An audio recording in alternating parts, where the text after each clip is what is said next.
Hey guys, what's up? Shadolances back for another commentary. I know I did that last commentary on people skills and just that sort of aspect, but this time I wanted to go over a slightly less enjoyable thing to talk about, but I do think it's important because a lot of other YouTubers have done it already, and that's my thoughts about war and just how I view that.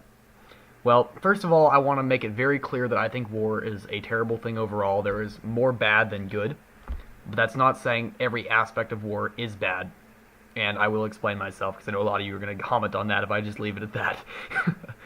On one hand, huge amounts of jobs and economic advancements are created. The best example is World War I and II. We saw huge amounts of technology, quite a bit of which actually came from weapon systems, which turned out to be used in everyday lives. Believe it or not, half of the pumps and stuff in your toilets were actually reinvented during wartime using different systems. So if you want an example, if you want to know why you can flush that massive dump you took earlier today, that's why.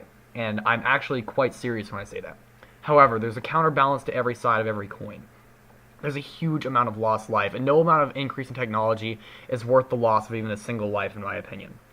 However, as bad as it is to say it, all life preys upon itself, whether it's as small as insects, weeds in the garden, people. All life will prey upon itself. Even the struggle to survive, trying for an animal to find food before another kind of its own species. That is another example. All life preys upon itself one way or another, even if it's not directly killing itself. So I just wanted to put that out there. Also, like many sports, I say this as a tennis player, war is a I wrote this wrong. Heavy mentality thing. Yeah, okay, I think I finally got it out. Heavy mentality thing. It's often rooted in history where you get something in your head and you have to fix a certain thing, or you have to do something, whether it's fixing or not, and the only way to do that, a lot of times by default, is for people to think, oh, we have to get rid of the problem. Well, there's multiple ways to do that, and many times people jump to, oh, we have to beat it down. Well, there's a lot of other ways to deal with problems, and I went over that in my last video, so I won't go over that now. I went over that in my other video that I made, the other commentary, so I won't go over that now.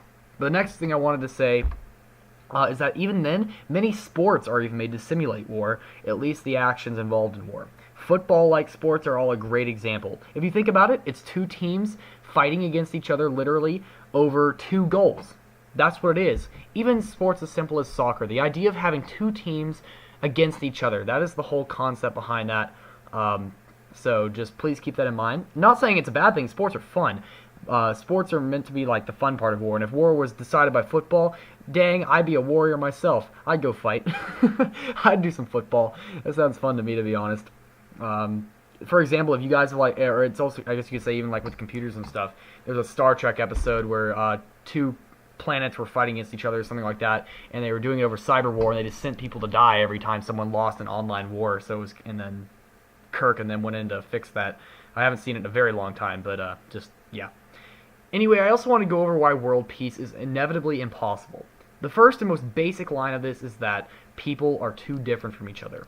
And the reason wars happen is because of difference. If everyone was the same, if everyone was the same religion, if everyone was the same economic base, if everyone was the same in every way, there would be no reason for people to fight against each other.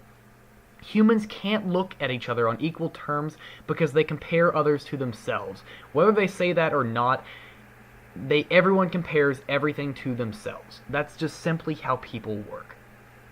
And the fact that since no two people are the same, there can never be a 100% comparison. And even if that comparison is 99.99999 to infinity, that will never be 100%, and there will be always that one thing that changes. And no matter how small that one thing is, whether it's having red eyes versus green eyes versus black eyes, people will eventually argue over it.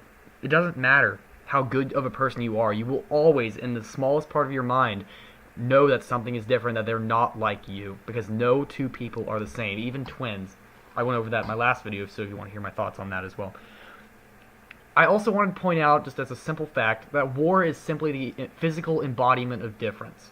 Fighting, whether it's war or not, even on the small scale of two elementary schoolers fighting on the playground, war is the physical embodiment of difference. I also wanted to go over technology. At some point, advancements in weapon technology, or all technology for that matter, will be pointless. Convenience is a bell-shaped curve, and there's a limit to how convenient technology can be. On the lower end, a lot of the lower end spectrum of technology is equally inconvenient or not so much more that it's that important. But then there's a pretty steady rise, and a lot of that's based on financial cost. But aside from that, on the other far end, there's a limit to how convenient things can be. There's a limit to how, because the whole point of convenience is how much work you have to expend, and I'm speaking of the word work in literally a physics class sense of the term. There's a limit to how little energy you can expend on something, and that's all about convenience. So there's a limit to how convenient something can be. Convenience is about spending the least amount of work, by the way, for those of you who didn't guess that. For example, computers. At some point, getting X amount of RAM in your computer, having X large hard drive will be pointless because there's no way in 1,000,000 years you could fill up how much space you have. So if you guys understand that point, then you should just try to know that, well, having a 3,000,000 terabyte hard drive, you couldn't fill that up if you sat there and recorded AVI files for 80 years, practically. I mean, I don't know if you actually could or not. You probably could, but you guys get the point. That's just an example. There will be no point at some point to making things better because you won't be able to get anything more out of it than you're already getting out of something else. For example, if you guys have seen that old Disney movie WALL-E, that spaceship they fly on, that's kind of the far level of convenience, if you guys want to know what I mean. So if you don't want to look like that, don't go with the opposite idea. Looking more specifically at weapons technology, though, at some point, making more powerful weapons will be pointless as well. There's a limit to how much destruction we can simply have on the planet, and at some point we will run out of physical things to destroy, sadly, because that's just what war entails. It entails destruction, whether it's of life or physical things, and no matter which way you look at it, it's going to be equally as destructive.